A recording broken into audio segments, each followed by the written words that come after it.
ইতিমধ্যে আপনারা দেখেছেন যে বাংলাদেশ জাতীয়তাবাদী ছাত্র দলের নোয়াখালী জেলা শাখার বিভিন্ন আমরা শিক্ষা প্রতিষ্ঠানের কমিটিগুলো আমরা করেছি এবং আমরা আরো প্রায় 50টিরও বেশি শিক্ষা প্রতিষ্ঠানে আমাদের নোয়াখালীর কমিটিগুলো আমরা করবো। এর উদ্দেশ্য হচ্ছে শিক্ষা ঐক্য প্রগতির যে পতাকা সেটি বাংলাদেশের প্রতিটি শিক্ষাঙ্গন এরকম একটা এবং একই সাথে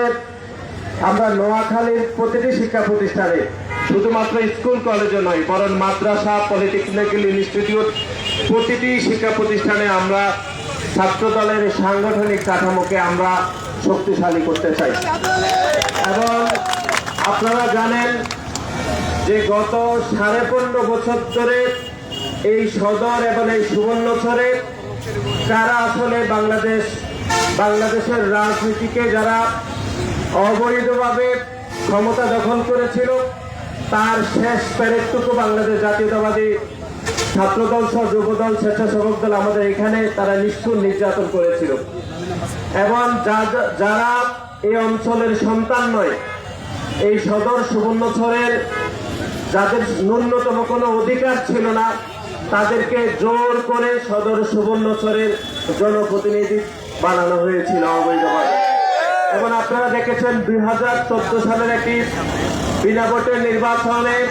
এবং 2018 সালের একটি নিশিরাতের নির্বাচন এবং 2024 সালের একটি আমির নির্বাচনে তারা নিজেরাই অবৈধভাবে ক্ষমতা দখল করে পার্শ্ববর্তী একটি এলাকা থেকে এসে এখানে ইস্ট ইন্ডিয়া কোম্পানির মতো তারা রাজত্ব কায়েম করেছে। আমরা এই সদর এবং সুবর্ণচরের সন্তান হিসাবে আমরা মনে করি এই সংস্কৃতির পরিবর্তন হওয়া উচিত এবং আগামীতে সদর সুবর্ণচরের তারাই প্রতিনিধিত্ব করবে, তারা এই সদর এবং সুবর্ণচরের সন্তান এবং সদর এবং সুবর্ণচরের সন্তান ব্যতীত আগামীর যে প্রজন্ম, আগামীর যে যারা নেতৃত্ব দিবেন বিভিন্ন স্তরে তারা কোনোভাবে সদর এবং সুবর্ণচরের বাইরের কোনো নেতৃত্বকে সদর সুবর্ণচরে তারা দেখতে চায় না। এবং আমরা আপনারা জানেন যে যারা গত 15.5 বছর ধরে বাংলাদেশে যে প্যাসিবাদ তৈরি করেছিল সেই প্যাসিবাদের এক ধরনের কৌশল এই গত 15 বছর ধরে আমাদের এখানে অবৈধভাবে ক্ষমতা দখল করেছিল এবং শুধু তারা নিজেরা এমপি হয়নি বরং তার ছেলেকে অবৈধভাবে সুবর্ণচরে তারা উপজেলার চেয়ারম্যান বানিয়েছিল। এবং আমরা গতকাল যেটি শুনেছি যে ভয়ঙ্কর তথ্য সেটি হচ্ছে সে অবৈধভাবে যিনি এমপি নির্বাচন করেছিলেন ইতিমধ্যে জেলে রয়েছেন, তার একজন মেয়েকেও সুবর্ণচরে তিনি অবৈধভাবে ভোটার করেছিলেন পরবর্তী সময়ে যেন অবৈধভাবে মহিলা চেয়ারম্যান বানানো যায়। সুতরাং এরকম সংস্কৃতির আমরা পরিবর্তন দেখতে চাই। আমরা মনে করি আমাদের সন্তানরাই, আমাদের ভাইরা, আমাদের বোনরাই আগামীতে সদর সুবর্ণচরের নেতৃত্ব দিবে, যারা এই অঞ্চল থেকে পড়াশোনা করেছেন, এই অঞ্চলের মাটির প্রতি, এই অঞ্চলের মানুষের প্রতি, এই অঞ্চলের আবহাওয়ার প্রতি যাদের অধিকার রয়েছে তারা সদর সুবর্ণচরের নেতৃত্ব দিবেন। এবং এই যে আমাদেরকে গত 15 বছর ধরে যে বঞ্চিত করা হয়েছে, আমাদের সকল অধিকারকে যারা কেড়ে নিয়েছে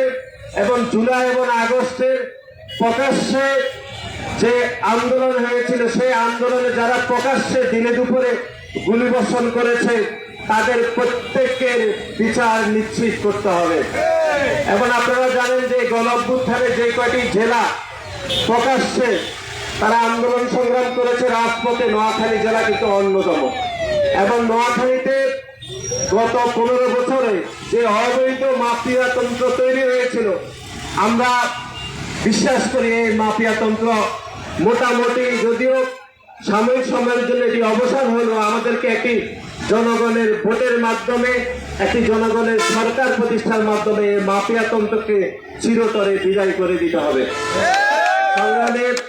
ভাই এবং মুরব্বী, আপনারা যারা দীর্ঘক্ষণ ধরে আমাদের এই সংক্ষিপ্ত পথসভায় অংশগ্রহণ করার জন্য আপনারা উপস্থিত হয়েছেন, আপনাদের সকলের প্রতি আমরা কৃতজ্ঞতা জানাচ্ছি। আপনারা অনেকেই জানেন আমি 2006 সালে নোয়াখালী সরকারি কলেজ থেকে ইন্টারমিডিয়েট পাস করে আমি ঢাকা বিশ্ববিদ্যালয়ে ভর্তি হয়েছি। তারপরে আমি বাংলাদেশ জাতীয়তাবাদী ছাত্র দলের রাজনীতি করেছি এবং 2024 সালের 1 মার্চ আমাকে আমাদের দলের ভারপ্রাপ্ত চেয়ারম্যান জনাব তারেক রহমান ছাত্র দলের সাধারণ সম্পাদকের দায়িত্ব দিয়েছে। এবং আমার এখনো মনে রয়েছে আমি যখন নোয়াখালী কলেজের ইন্টারমিডিয়েট পড়তাম তখন এই নোয়াখালীর পুরাতন ক্যাম্পাসে আমি এখানে সাইকেল চালিয়ে প্রতিদিন আমি ক্যাম্পাসে যেতাম এবং আমি প্রতিদিন সাইকেল চালিয়ে আমি আমার যে সকল ছাত্রদের কাছে প্রাইভেট করতাম এখানে এই রাস্তা ধরে আমি প্রাইভেট করতে যেতাম। সুতরাং 2006 সালে নোয়াখালী শহরের যে অবকাঠামো ছিল, যে উন্নয়ন ছিল, সেটি শুধু রাস্তাটা সামান্যভাবে সেটি একটু প্রস্ত বেড়েছে। এর বাইরে নোয়াখালীতে আর কোনো উন্নয়ন আমার চোখে আসলে ধরা পড়েনি। কারণ গত 15 বছর ধরে শুধু নোয়াখালীর সদর সুবর্ণচরকে তারা শোষণ করে নাই, বরং সদর সুবর্ণচরের প্রতিটি সাংগঠনিক কাঠামোকে তারা ব্যাপকভাবে ধ্বংস করেছে, জনগণের ভোটাধিকারকে হরণ করেছে, জনগণের মৌলিক অধিকারকে তারা চরমভাবে ক্ষুণ্ণ করে বাংলাদেশের কাছে নোয়াখালীকে এক ধরনের মাফিয়া তন্ত্র তারা কায়েম করেছে।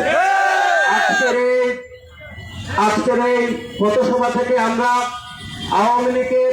যে সকল চিহ্নিত খনি যারা গত 15 বছরে আমাদের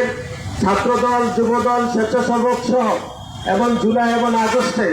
যারা শহীদ করেছে, যাদেরকে হত্যা করেছে, প্রত্যেকের আমরা বিচার দাবি করছি। এবং এই এলাকাতে যারা অবৈধভাবে গত 15 বছরে যে মাফিয়া তন্ত্র কায়েম করেছে, বিশেষ করে নোয়াখালীর এই অঞ্চলের যিনি অবৈধভাবে এমপি হয়েছিলেন একরামুল করিম চৌধুরী সহ আমাদের পার্শ্ববর্তী অঞ্চলের